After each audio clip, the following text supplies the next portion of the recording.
eu sou a professora Adriana e vou lecionar língua portuguesa para o 6º ano do Colégio Emaús. Lembrem-se sempre de seguir todas as orientações. Hoje eu vou dar início a uma correção de atividades que eu deixei na videoaula passada, ok? Prática de oralidade. Conversa em jogo. Futuro sem animais?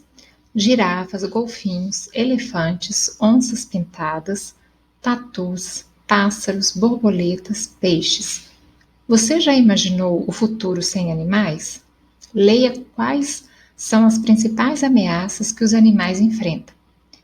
Primeira, destruição do habitat, construção de casas, de estradas, de indústrias, nos espaços onde vivem os animais.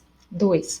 Caçadores, comercialização de animais ou de produtos feitos de animais, como marfim, pele, chifre, etc. 3. Clima, alterações como derretimento do gelo, seca, que provocam a falta de alimentos. 4. Poluição, agrotóxicos e resíduos industriais, que contaminam as águas. E a 5, desmatamento, destruição de áreas naturais para a implantação da agricultura e da pecuária. A1. Nesse quadro, fica clara a participação do ser humano como ameaça aos animais? Bom, nós vimos que sim. Por quê? Porque muitos desses fatores acontecem por causa do ser humano, ok? E como a poluição, desmatamento e assim por diante. Qual das causas apontadas no quadro não depende da ação do ser humano? Somente o clima, né? Porque o clima é um fenômeno natural, né? Não tem como prever, por exemplo, chuva. Existe a previsão meteorológica, só que às vezes ela falha, não é verdade? Então, a questão do clima é a única questão aí de cima do quadro acima que não depende da ação do ser humano. O que poderia ser feito por cada um para diminuir essas ameaças? Então, ali eu tenho uma resposta pessoal. O que nós podemos fazer? O que o homem pode fazer, no modo geral? Diminuir o que? A poluição, o desmatamento. Os caçadores podem parar de comercializar, né, chifres, pele. Sendo assim, eles não vão caçar os animais, não é verdade? E a destruição do habitat também é algo que pode ser revista e pode ser mudada, ok? Exposição oral. Essa parte aqui eu não vou falar por quê? Porque ele fala que a exposição oral é algo que você vai falar o quê? Vai usar como? Na fala, que é oral. Mas aqui eu tenho algo que fala assim, ó, em grupo. Você não precisa fazer em grupo, você pode fazer sozinho no seu caderno. Então tá pedindo, escolha um dos animais dos grupos de risco, faça uma pesquisa para obter mais informações sobre ele. Providencie foto ou ilustração dele e, se possível, também um mapa com indicação dos lugares em que vive. Vocês poderiam fazer isso no caderno, ok? Não precisa esperar as aulas voltarem para poder fazer. Porque quando fala em grupo, mas se você tem condição de fazer, pode fazer. A não ser que não tenha, aí eu não vou passar, tá bom? A2.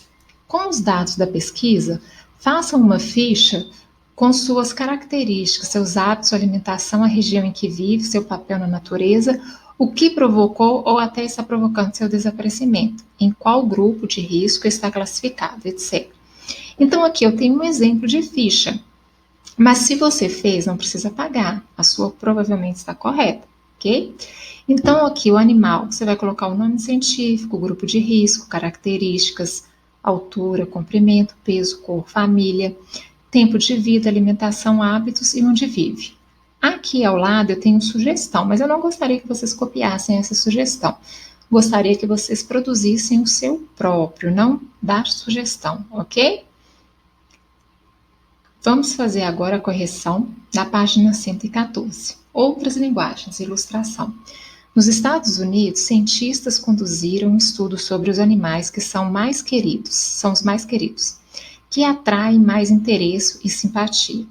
As imagens desses animais são bastante usadas em propagandas e filmes, mas as pessoas não se dão conta de que muitos deles estão ameaçados de extinção.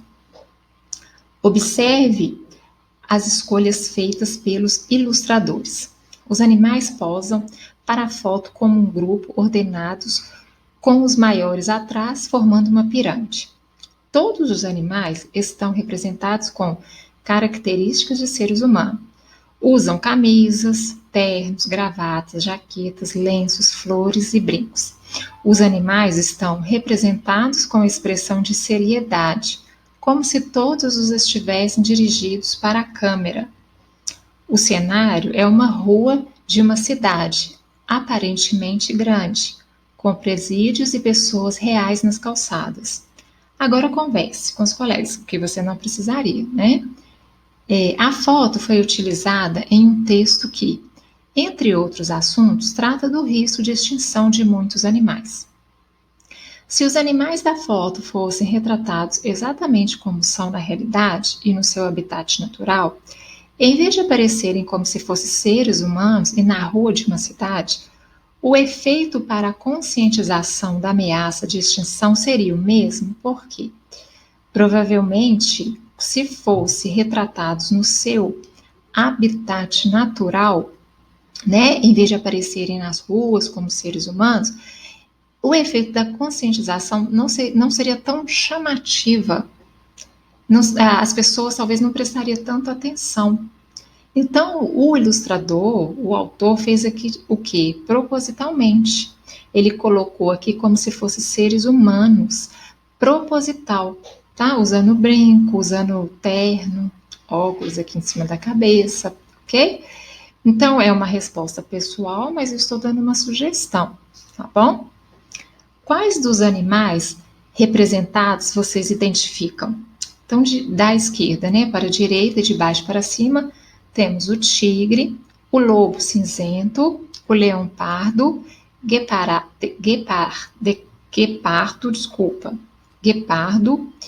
gorila, panda gigante, leão, elefante, urso polar e a girafa. Quais animais dessa ilustração também estão representados no infográfico? Qual é a situação de risco deles? Então, temos o lobo cinzento, criticamente ameaçado, o urso polar, vulnerável, e o panda gigante, ameaçado. Entre os animais identificados pela pesquisa, não há nenhum da fauna brasileira.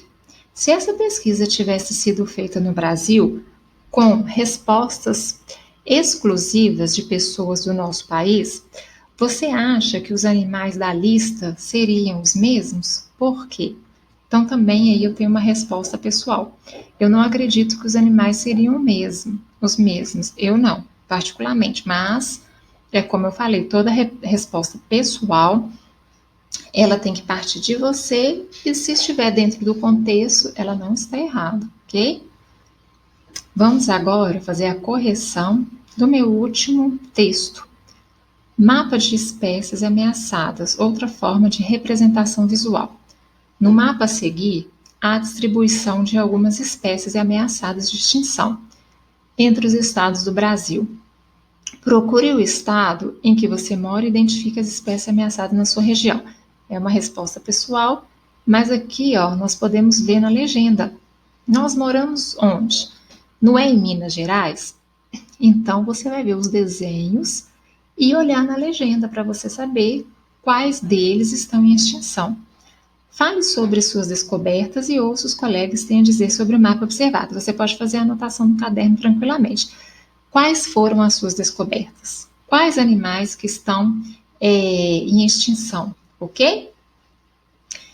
Vamos agora passar para a língua, usos e reflexões, e reflexão dos determinantes do substantivo. Bom, aqui eu vou fazer rapidinho uma revisão do que nós falamos anteriormente, ok? Então, eu tenho determinantes do substantivo. Olha, eu tenho aqui uma lista de animais. Qual que é o meu substantivo? Lista.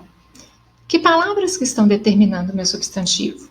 Uma e de animais, tá? Aqui embaixo até fala.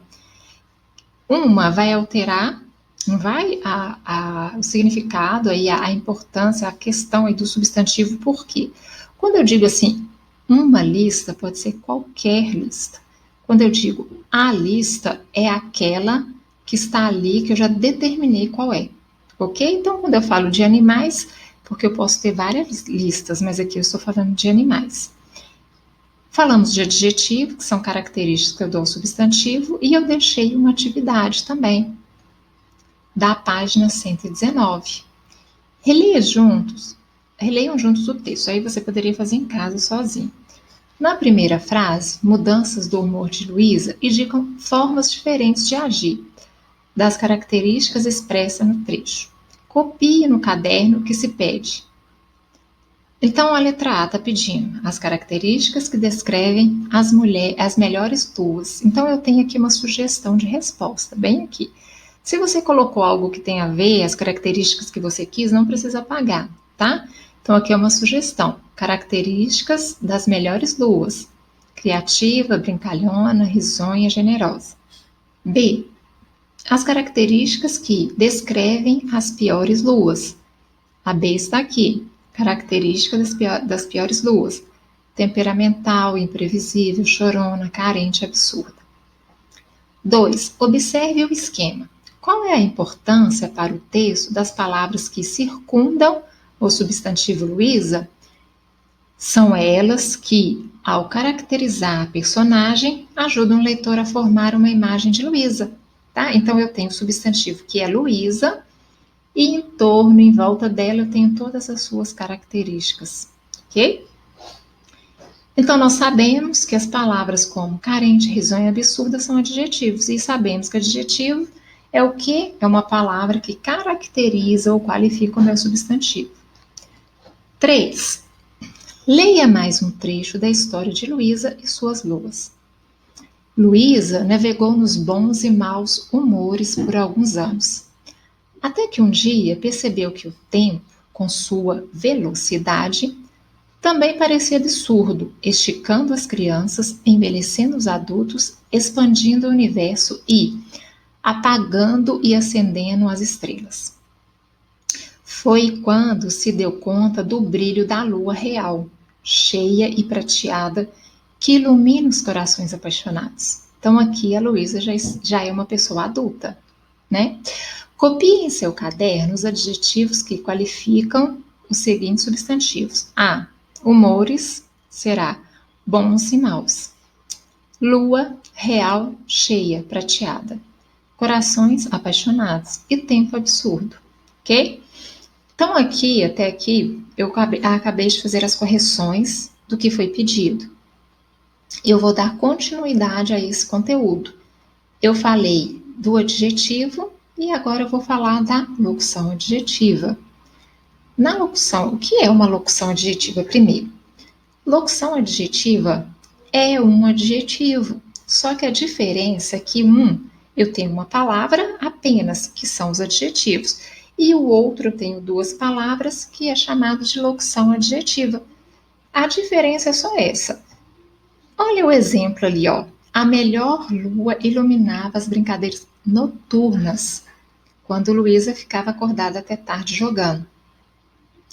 Então, noturnas é um quê? Adjetivo. Se eu quiser substituir esse adjetivo por uma locução adjetiva, eu vou colocar a melhor lua iluminava as brincadeiras da noite, quando Luísa ficava acordada até tarde jogando. Então, uma locução adjetiva é quando eu tenho o quê? Duas palavras. O adjetivo, uma palavra. Então, a expressão da noite equivale ao adjetivo noturna. É uma expressão formada por duas palavras, da e noite. Locução adjetiva é o nome dado a uma expressão usada em um texto com a mesma função de um adjetivo. Os adjetivos e as locuções adjetivas são palavras e expressões que, ao caracterizarem substantivos, ajudam a enriquecer as descrições que fazemos. Então, se eu digo matinal, eu tenho um adjetivo matinal. Se eu quiser fazer a locução adjetiva, eu tenho da manhã, que se refere matinal, ok? Vamos passar agora para o próximo conteúdo. As atividades eu vou deixar no final da videoaula. O próximo conteúdo fala sobre o artigo. Bom, o que é um artigo? É fácil dizer o que é um artigo, porque eu acho particularmente que dentre as classes gramaticais, o artigo é o mais tranquilo. Por quê? Eu tenho apenas 4. São os definidos, quando define algo específico, individualiza um substantivo, como o a, ou no plural, os e as. E indefinido, quando indetermina, generaliza, indica algo comum, não especificado, como um e uma, e suas formas no plural, uns e umas, ok? Então, aqui, ó, ao falar um fazendeiro, a palavra um indica que o narrador ainda não identificou o personagem. Então, ele está o quê? Indeterminado. Quando eu digo que ele está determinado, eu falo o fazendeiro, ok? Então, artigo é somente esses. Ou e a, os e as definidos, um e uma, uns e umas indefinidos. Eu tenho também o numeral. Numeral, vocês já estão, assim, cansados de saber, porque vocês trabalham com numeral também, com os numerais na matemática. E o numeral, ele é dividido em cardinal, ordinal, multiplicativo e fracionário. Quais são os cardinais? 1, 2, 3, 4, 5, 6 e por aí vai. Indicam quantidades definidas. Ordinais, primeiro, segundo, terceiro. Indica a ordem de elementos, numa série. Multiplicativos, dobro, triplo, quádruplo, indicam o aumento de uma quantidade. E fracionários, meio, metade, um terço, um quarto, um quinto, indicam partes de um todo, tá? Aqui eu tenho até uma atividade que eu gostaria de fazer com vocês. Leia e seguir o trecho de uma reportagem sobre segurança no trânsito. A moto é o veículo que mais mata no Brasil. Das 37,3 mil mortes que ocorreram no trânsito no país em 2016, as motocicletas foram responsáveis por 12,1 mil, o que representa 32% de acordo com as informações mais recentes do Observatório Nacional de Segurança Viária. Os automóveis vêm em segundo lugar, com 24% das vítimas. Aí ele me pergunta, o ano referente ao número de mortes por motocicleta apresentado, e ele me pede para fazer isso por extenso. Então, você vai fazer isso no seu caderno, junto comigo. Você vai escrever o quê? Qual foi o ano? Aqui, ó, 2016. A reportagem correspondente à participação das motos no número de mortes em 2016 foi o quê? 32%, que está aqui no texto. A porcentagem correspondente à participação dos veículos no número de mortes no mesmo ano foi de 24%, ok? Então é só isso que você vai fazer a anotação no seu caderno. E por que eu quis fazer com vocês essa questão? Porque aqui embaixo fala que as palavras que expressam números, quantidades, são os numerais. Nos textos foram utilizadas quantidades expressas por meio de algarismos, que são os números, né? E por meio de palavras, mil, segundo, ok? Então, todos aqui, cada um faz parte de algo que está escrito aqui, ó. Para indicar uma quantidade definida, cardinal. Para indicar um aumento da quantidade, ordinal. Para indicar uma parte de um dobro, 2/3, fracionário. Tá? E também temos os da multiplicação. Dobro, triplo, ok? Bom,